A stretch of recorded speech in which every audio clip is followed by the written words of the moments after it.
Alright, so I have had some time with this lens doing some astrophotography. First, I'm going to show you a little bit of a setup and talk you through like how I do it, and then we'll talk about optics, and then I'll show you some pictures. So what you see here, this is an example of what we call piggyback astrophotography. There's a few pieces of software out there that interface with an Olympus camera, but I haven't figured them out yet. So this is how I do it. Essentially what I have is an ASI Air hooked up. This is a color duo camera. It has both a guide camera and an imaging camera in it. And I use this guy to do all my plate solving. Plate solving basically looks at the stars, takes a picture of it, and triangulates a lot of mathematical coordinates between them and figures out where the telescope's pointing. And then it moves the scope to other places in the sky, wherever you want to go. Think of it as being a way of navigating the heavens, okay?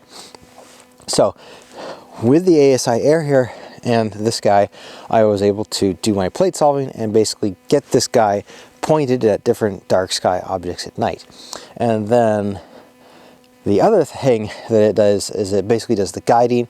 Now with guiding, I did do a dither, and essentially because there's no sync between the ASI Air and the OM1, occasionally I lost like I think about 3 or 4 frames because the camera was moved while taking an exposure. Not a big deal.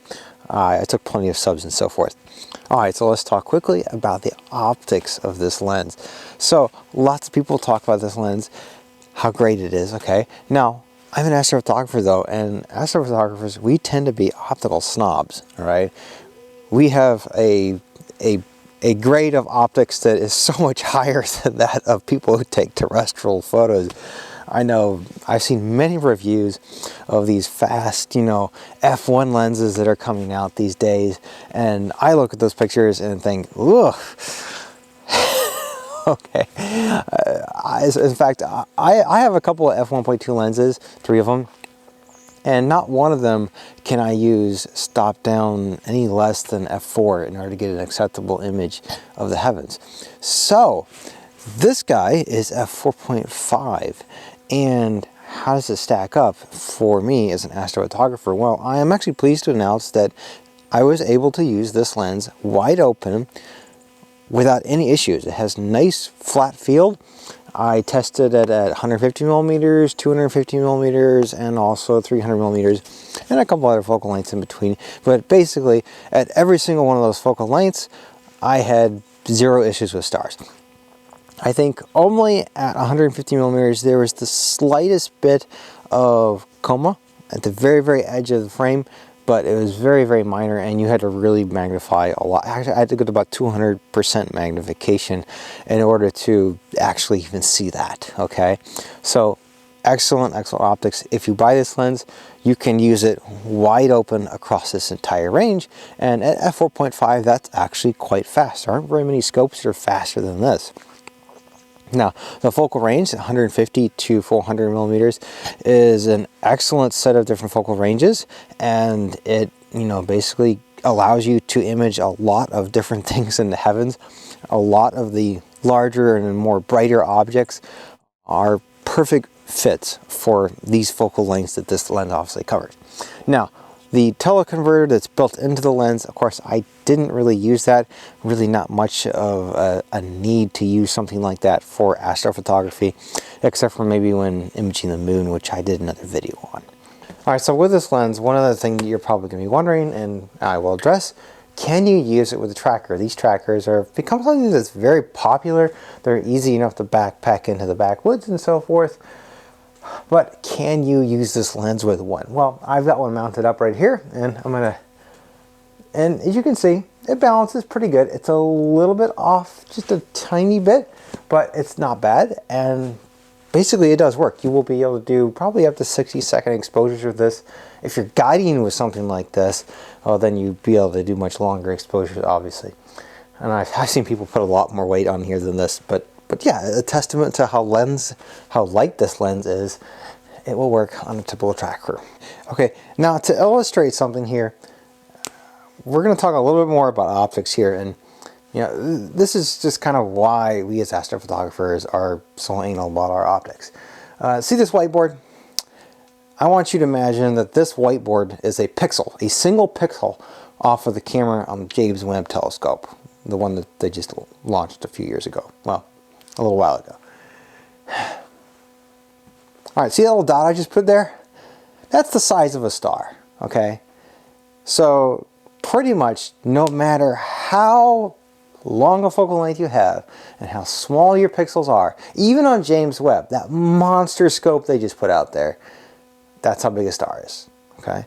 They are infinite points of light. And because they're an infinite point of light, essentially anytime they grow, it's going to be because of imperfections in the optics. And larger stars in a picture, of course, obviously is an indication of maybe poor optics. And if there are any kinds of misshapenness to that star, or any kind of light color fringing, or any kind of aberration whatsoever, those are going to show up in your astrophotos. And that's why we as astrophotographers are so insanely anal about our optics. Like, I have done astrophotos with this guy, and I actually did a review on this thing for Astrophotography a few years ago now. You can go watch it anytime you want. But in retrospect, okay, as far as optics, you know, astrophotographers, we're not jerks about it, okay? We're imaging a topic that is just extremely, extremely difficult to image. There's no harder picture to take than an astrophoto when it comes to optics. This guy, like I said, he was great at wide open at all apertures, and you can use him at all apertures and at all focal lengths. However, I noticed that this one has some pinched optics. Pinched optics essentially is whatever it is holding a lens in place. If it's too tight, if it's holding the lens too tight, it actually deforms the surface of the glass ever so slightly, and it causes some aberrations, which, you guessed it, show up in stars. Now, they weren't bad, okay, they weren't crippling in any way. And by the way, pinched optics is something that will vary from lens to lens to lens, or telescope to telescope to telescope. It just simply means that, you know, it was something that was screwed together just a little bit too tight. And this guy has a little bit of that. It's very unnoticeable to the untrained eye, but to somebody like me, or any other astrophotographer who knows their stuff and is worth their salt, you know, they're going to look right at it and say, "Ooh, pinched optics." And I'll show you a real close up here to kind of illustrate it. Basically, there's these like streaks that are coming off of the star, so to speak, and you'll notice that they aren't symmetrical and they aren't even, and that's because of those different points at which the lenses are being kind of pinched a little bit. So something that is, by the way, something that you would never ever be able to detect unless you took a picture of a star. Okay, any type of daytime lens test, you know, no matter what kind of test you put it through, it'll never actually detect whether or not optics are pinched until you get into the really crazy tests that they do, which you know, are generally too expensive to do on any lens, really. So yeah, astrophotographers, you know, it's a hard thing for a lens to perform great in. But this one actually performs really awesome in it. The big question, would I buy this lens? I wouldn't buy this lens to just do astrophotography. Okay, that I don't think it's quite justified to do that. Just because there are so many other things out there that I can hook dedicated cameras up to. If I could hook this up to a dedicated astrophotography camera, then I would, but the back focus distance of these mirrorless lenses for the 4/3 system is just too short to do that. But, you know, if I had other reasons to add on to, like if I also wanted to do wildlife photography, which obviously anybody who's going to buy this lens is going to do that, well then I think it's completely justifiable. And yeah, it's definitely a fun lens to do some astrophotography with. It's really it's easy, of course, because, you know, these are one-shot color cameras, these Olympus cameras, and they're really quite sensitive for what they are. They're really kind of one of the best 4/3 sensors that you can get, period, even for a dedicated astrophotography camera. The 294 ZWO is kind of the only thing that comes close, and that one's got a lot of amp glow issues and so forth.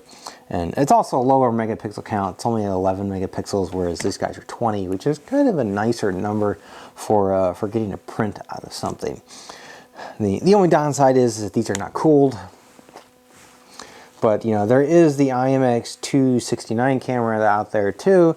You know, I know I'm getting off topic here. This lens, anyways, yes, I would buy it, not just to do astrophotography, but also to do a lot of things. And it certainly has been fun to play with. I have to send it back to OM Systems here.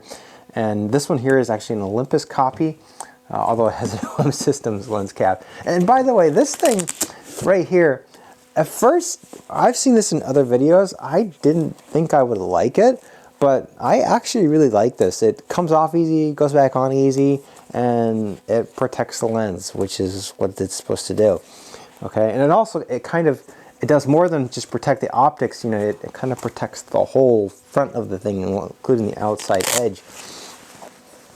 You know, so it's a little bit more protection than what you would get from a normal lens cap. So something I kind of liked, which I didn't actually expect to think that I would like. Okay, so let's talk about the image. In the past, pretty much all the astro images that I've ever taken of Orion have been with the EM1 Mark III. But this is kind of more or less my first time imaging seriously with the OM1. Now, I'm showing up here at the top left, and this picture, I only took 26 up, so 26 1-minute exposures, stacked them together. I actually took 30, but of course I had to throw 4 out because I was dithering, and I don't have synced dithering.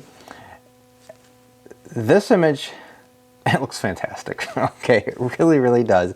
There is a lot of faint, non-active dust, in other words, dust that isn't chemically active, which showed up in this picture that I've never been able to get out before using the older camera. So a lot of that is testament to the newer sensor in the OM1. But also the stars look fantastic because, you know, this lens is very, very sharp and everything. And also, yeah, it's just a really nice picture. I'd love to do this image some more and maybe like bracket it, you know, do some 5-minute exposures as well as 1-minute exposures, because Orion is very easy to blow out the core. It's very, very bright in the middle. It's very faint in the outer regions, but there's tons of stuff in the outer regions that are, well, faint and everything. But yeah, I took 124 flat frames, and I think I did 100 bias frames, and I did 50 dark frames, and basically stacked them all together using OzTap. And then I stretched this in serial, and it turned out really nice. It was actually flawlessly effortless to stretch this data. I really didn't have to spend very much time on it at all. And like I said, you know, the stars look pretty good in it. They're nice and small, and the smaller stars are, the better, because I'll give you like a fun fact about space. So when you image nebulas and so forth in space, 99.999% of the surface area that you're imaging is the gas, okay? That's what makes up the largest surface area of stuff that you are imaging. But 0.00001% of the surface area is the surface area of the stars. But the stars make up pretty much 99.999% of the light that's going to hit your sensor, while the nebula is going to make up like 0.00001%, okay? And that's because the nebula is really faint and the stars are just insanely bright, okay? It's an unusual circumstance that it is a contrast ratio, I should say, that you will never ever see in daytime terrestrial photography. You know, which is one of the reasons why many of the challenges of astrophotography are very different from that of your normal terrestrial type photography. But yeah, I'm going to show this picture full screen, and please enjoy.